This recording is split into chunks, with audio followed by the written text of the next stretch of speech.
الصلاۃ والسلام علی سید الانبیاء والمرسلین وعلی آلہ الطیبین واصحابہ الطاہرین اما بعد فاعوذ باللہ من الشیطان الرجیم بسم اللہ الرحمن الرحیم۔ محترم سامعین کرام، السلام علیکم ورحمۃ اللہ وبرکاتہ۔ ناظرین، اسلامک پاتھ آفیشیل کے تمام دیکھنے والوں اور تمام سننے والوں کو اسلامک پاتھ آفیشیل چینل پر خوش آمدید کہتا ہوں، اور اس کے ساتھ میں یہ امید کرتا ہوں کہ تمام دوست احباب خیر و عافیت سے ہوں گے، اور اللہ تعالیٰ کی بارگاہ اقدس میں دعا کرتا ہوں کہ اللہ پاک تمام دوستوں کو خوشیاں نصیب فرمائے، آمین یا رب العالمین۔ اس کے بعد ناظرین، آج ہم آپ کی خدمت میں جو وظیفہ لے کر حاضر ہوئے ہیں وہ بہت ہی مجرب ترین اور آسان ترین وظیفہ ہے، اور وہ آپ کی تمام جائز حاجات کو پورا کرنے کا وظیفہ ہے اور آپ کی تمام ضروریات کو پورا کرنے کا وظیفہ ہے۔ انشاءاللہ تعالیٰ اگر آپ اس وظیفہ پر عمل کریں گے تو اللہ تعالیٰ آپ کی تمام جائز حاجات کو، تمام ضروریات کو ضرور پورا فرمائیں گے۔ اس کے بعد اس وظیفہ کی تفصیل کیا ہے یا اس کو کرنے کا طریقہ کیا ہے، یہ سب جاننے کے لیے تمام دوستوں سے گزارش ہے کہ ہماری آج کی اس ویڈیو کو شروع سے لے کر آخر تک دیکھیں، تاکہ آپ ہمارے آج کے اس وظیفے کا طریقہ جان سکیں اور اس کی تفصیل جان سکیں، کیونکہ ناظرین ہمارا آج کا جو وظیفہ ہے وہ اللہ تعالیٰ کے بہت ہی پیارے نام یا رحمان کا وظیفہ ہے، جس کا مطلب ہے کہ بے حد رحم کرنے والا۔ تو ناظرین، وظیفہ کی تفصیل کی جانب بڑھنے سے پہلے کچھ بات کر لیتے ہیں اللہ تعالیٰ کی نام اسماء الحسنہ کی فضیلت اور ان کی اہمیت کے بارے میں۔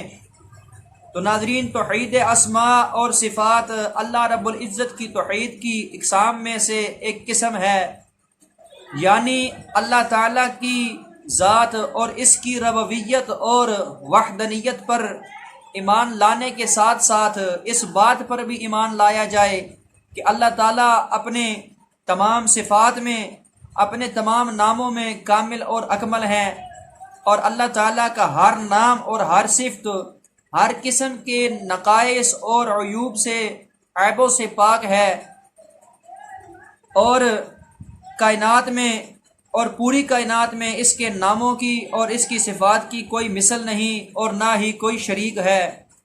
اگر آپ اللہ تعالیٰ کے کسی بھی نام کو اپنی دعا میں وسیلہ بنا کر دعا مانگیں گے تو انشاءاللہ تعالیٰ اللہ تعالیٰ آپ کی دعا کو ضرور پورا فرمائیں گے۔ اس کے بعد ناظرین، اللہ رب العزت نے قرآن پاک میں ارشاد فرمایا کہ وَلِلَّهِ الْأَسْمَاءُ الْحُسْنَى فَادْعُوهُ بِهَا وَذَرُوا الَّذِينَ يُلْحِدُونَ فِي أَسْمَائِهِ سَيُجْزَوْنَ مَا كَانُوا يَعْمَلُونَ۔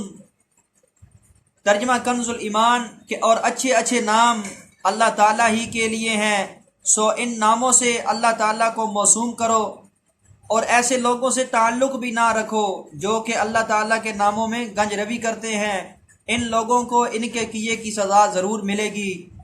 اس کے بعد ناظرین، رسول اکرم صلی اللہ علیہ وآلہ وسلم نے ارشاد فرمایا کہ بے شک اللہ رب العزت کے 99 نام ہیں، جو شخص ان ناموں کو یاد کرے گا وہ جنت میں جائے گا۔ اس کے بعد ناظرین، اللہ رب العزت کے صرف 99 نام ہی نہیں بلکہ اور بھی بہت سارے نام ہیں جن کے بارے میں اللہ رب العزت کی ذات کے سوا اور کوئی نہیں جانتا۔ حضور اکرم صلی اللہ علیہ وآلہ وسلم اللہ تعالیٰ کی بارگاہ اقدس میں ان کلمات کے ساتھ دعا کیا کرتے تھے کہ جن کا ترجمہ کچھ اس طرح سے ہے کہ اے اللہ، میں تیرے ہر نام کا وسیلہ دے کر تجھ سے دعا کرتا ہوں کہ تو نے اپنی ذات کے لیے مجھے پسند فرمایا اور اپنی کتاب میں نازل فرمایا، یا اپنی مخلوق میں سے کسی کو سکھا دیا، اسے اپنے خزانہ غائب میں محفوظ رکھ۔ حضور نبی کریم صلی اللہ علیہ وآلہ وسلم ان کلمات سے اللہ تعالیٰ سے دعا فرماتے تھے۔ اس کے بعد دوستو، جیسا کہ ہم نے آپ کو بتایا کہ ہمارا آج کا وظیفہ آپ کی تمام حاجات کو، جائز حاجات کو پورا کرنے کا وظیفہ ہے اور آپ کی تمام ضروریات کو پورا کرنے کے لیے ہے۔ اس وظیفہ کی تفصیل کیا ہے یا اس کو کرنے کا طریقہ کیا ہے، یہ سب جاننے کے لیے اس کو کرنے کا طریقہ کیا ہے یہ سب آپ کو بتاتا ہوں۔ تمام دوستوں سے گزارش ہے کہ توجہ کے ساتھ سماعت فرمائیں۔ جو شخص 41 دن تک روزانہ 41 مرتبہ یا رحمان الدنیا والآخرتی و یا رحمہما لگاتار پڑھتا رہے گا اور پڑھنے کے بعد اللہ تعالیٰ سے دعا کرے گا، انشاءاللہ تعالیٰ اللہ تعالیٰ اس کی تمام جائز حاجات کو ضرور پورا فرمائیں گے اور اس کی تمام جائز ضروریات کو ضرور پورا فرمائیں گے۔ جو شخص روزانہ 41 دن تک لگاتار 41 بار یا رحمان الدنیا والآخرتی و یا رحمہما اس کو پڑھے گا، انشاءاللہ تعالیٰ اللہ تعالیٰ اس کی تمام جائز حاجات کو اور تمام ضروریات کو ضرور پورا فرمائیں گے۔ تو ناظرین، یہ تھا ہمارا آج کا وظیفہ۔ امید کرتا ہوں کہ آپ کو پسند آئے گا۔ اگر آپ کو اچھا لگے تو اس کو لائک اور شیئر ضرور کیجیے۔ اس کے بعد ناظرین، وظائف کی چند شرائط و ضوابط ہیں کہ جن کے بارے میں آپ کو پتہ ہونا انتہائی ضروری ہے۔ اگر آپ ان شرائط پر عمل نہیں کرتے تو آپ کبھی اپنے وظیفہ میں کامیابی حاصل نہیں کر سکتے۔ نمبر 1، نماز کی پابندی کرنا۔ جو شخص نماز کی پابندی نہیں کرتا وہ کبھی اپنے وظیفہ میں کامیابی حاصل نہیں کر سکتا۔ اور یاد رکھیں کہ نماز کو صرف وظیفہ کی خاطر نہیں پڑھنا بلکہ ہمیشہ کے لیے اپنی زندگی کا معمول بنا لینا ہے۔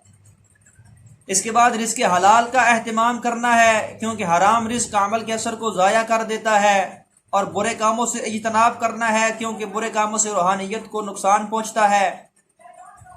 اس کے بعد ہر عمل یا وظیفہ کو اللہ رب العزت کی رضا کی خاطر کرنا ہے، کیونکہ ہو سکتا ہے کہ آپ اپنے کسی وظیفہ میں کامیابی حاصل نہ کر سکیں، تو اس صورت میں اللہ رب العزت کی رضا کو اپنی رضا مانیں، کیونکہ اللہ تعالیٰ ہمیشہ وہی کام کرتے ہیں جو انسان کے حق میں بہتر ہوتا ہے۔ اس کے بعد ناظرین، آخر میں اللہ تعالیٰ کی بارگاہ اقدس میں دعا کرتا ہوں کہ اللہ پاک ہم سب کو نیک اعمال کرنے کی توفیق عطا فرمائیں اور ہم سب کو برے کاموں سے بچنے کی توفیق عطا فرمائیں۔ ہم سب کے رزق میں، کاروبار میں، مال میں، جان میں، دولت میں، عمر میں، صحت میں برکت عطا فرمائیں۔ آمین یا رب العالمین۔ وآخر دعوانا ان الحمد للہ رب العالمین۔